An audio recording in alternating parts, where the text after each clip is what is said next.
Avant de clore ce journal, rencontre avec un sportif hors norme, même pas 25 ans, et déjà champion du monde de roller en 2006 et vice-champion en 2007. Julien Despo, originaire de Grenade, était de retour le week-end dernier pour le Trophée des 3 pistes. Une compétition sur 3 jours dans 3 départements différents. Samedi, la course prévue à Pibrac a été annulée en raison du mauvais temps. Émilie Bouvet a donc retrouvé le champion à Valence d'Agen dimanche. Portrait. À 24 ans, Julien est déjà champion du monde et vice-champion du monde de roller.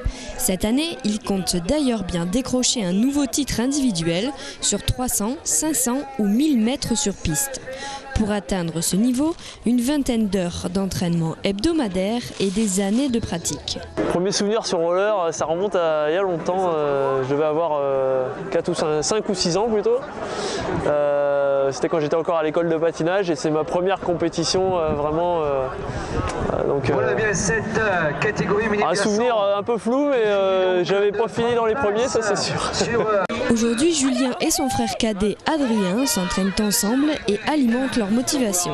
Ils ont commencé tous les deux et continuent toujours. On a commencé le roller tout simplement parce que notre maman en avait marre qu'on regarde les dessins animés le mercredi à la télé, donc elle voulait qu'on fasse du sport.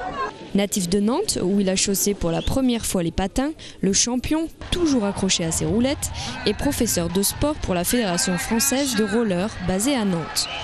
Avant d'en arriver là, quelques concessions pour rejoindre le club de Grenade. Au début, on était dans la région toulousaine, certes, mais on était à une heure de voiture de Grenade pour aller s'entraîner, ce qui faisait que 3 fois par semaine, ça faisait beaucoup de routes. Et donc, mes parents ont décidé d'acheter une maison au bout d'un moment à Grenade-sur-Garonne. Et le choix, effectivement, a été fait en grande partie à cause du roller, quoi, pour nous permettre de nous entraîner et d'être plus près de la piste. Julien reste près de la piste et du podium. Il arrive premier pour sa première compétition de l'année. Son prochain objectif est en septembre à Gijón, en Espagne, pour les championnats du monde. C'est la fin de ce journal.